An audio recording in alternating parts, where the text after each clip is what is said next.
Hey everybody, welcome to another episode on Bolts and Boost. Sorry, I just got over a bad sickness that totally affected my speaking abilities.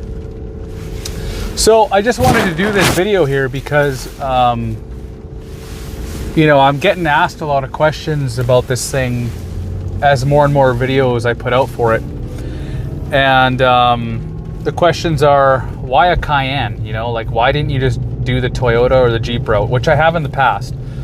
Not to the extent where I'm going with this thing.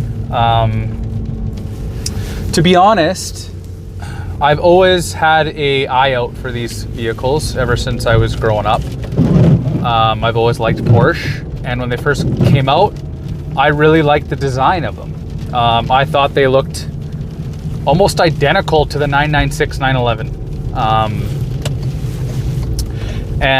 That's what really caught my eye as a child, and then growing up, I always want to be different. I know Jeeps and Toyotas are extremely capable vehicles, but I don't want to do what everyone else has done.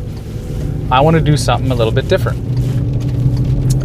That being said, that comes with good things and bad things. And the good things about this thing, I think, are really good. It's already kind of proved itself in the off-roading community. There's a lot of aftermarket support for these. I've researched and watched a ton of videos online prior to buying one. And they brought, if I remember correctly, you guys can watch on YouTube, the video's out there somewhere, but they basically took factory like Cayennes, and I think they put a bit better tire on it, like I have, and they did the Jeep trail, the trail that gives them the trail rated badge.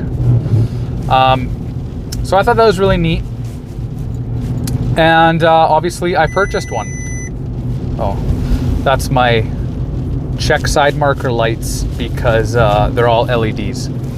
So what do I like about this thing? I like that, again, it is not your normal off-roading rig. It's not a Jeep, it's not a Toyota, it's a Porsche Cayenne. They're catching on quite rapidly. I think the value of these things is bar none if you find a good one.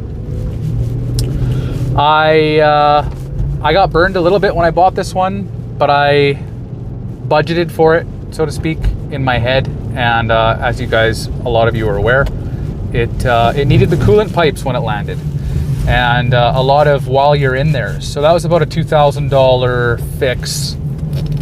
And this vehicle to my door was about $7,000, and then I want to say with the fix it was $9,000. I'm sitting at about $13,000 right now with everything that's in it, tires and all that jazz.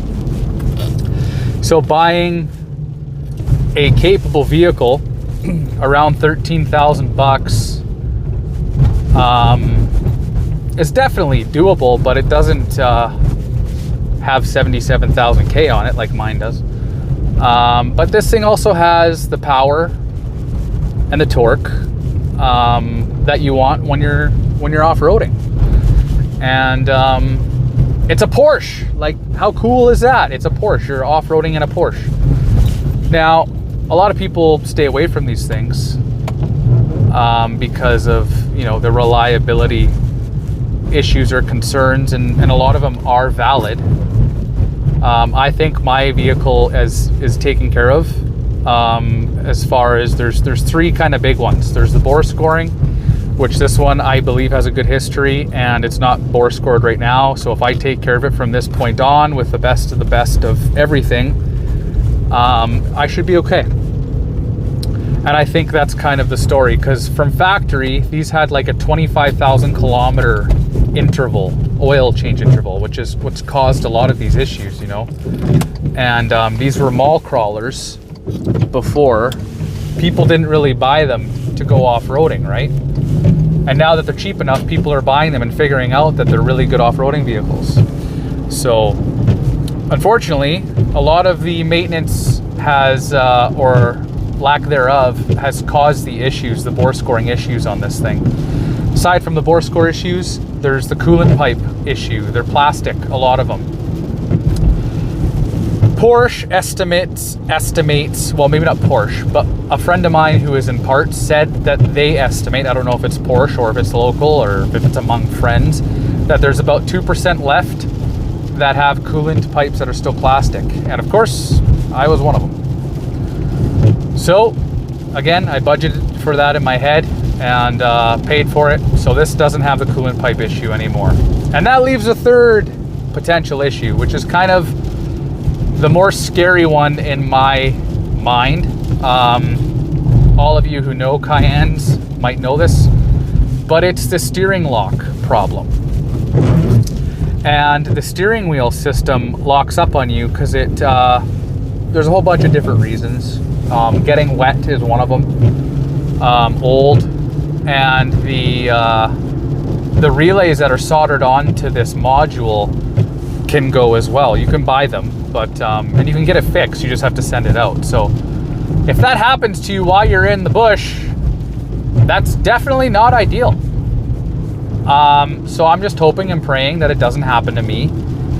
And it's one of those things, if it ain't broke, don't try to fix it, because you might ruin it for X amount of days, weeks, months. So I'm trying to avoid that.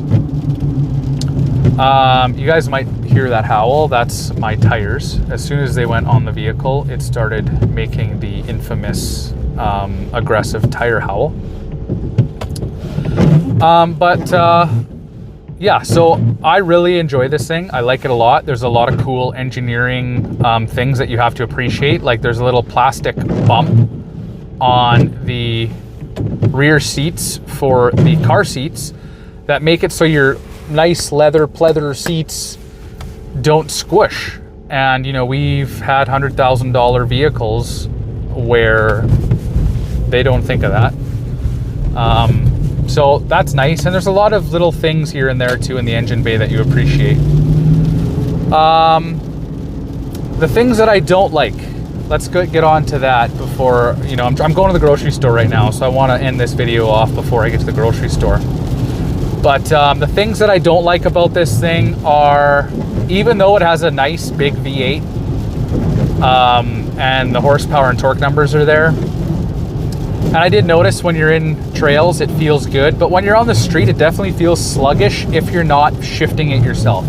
If you leave it in drive, this thing is actually designed and tuned to start off in second gear. So if you manually shift it, you can shift it down into first gear, and then it feels like it has its full, I don't know, whatever it is, 340 foot-pounds of torque and 340 horsepower. But if you don't, and you just leave it as is, then it feels like a slug almost. It's kind of weird in that sense, but it does get up and move. And it sounds pretty good too. So there's that, but also the abysmal, and I'm talking to you friend to friend here. If you're buying this for gas mileage, don't. Right now, I am getting 6.0 kilometers per liter, which averages out to basically 14.0 to the decimal miles per gallon. And it's just ridiculous. Now, some may say it's my driving. It could be. I don't buy this for the gas mileage, and I drive it as such. I drive it for the smiles, as should you. Yeah, the gas mileage is abysmal.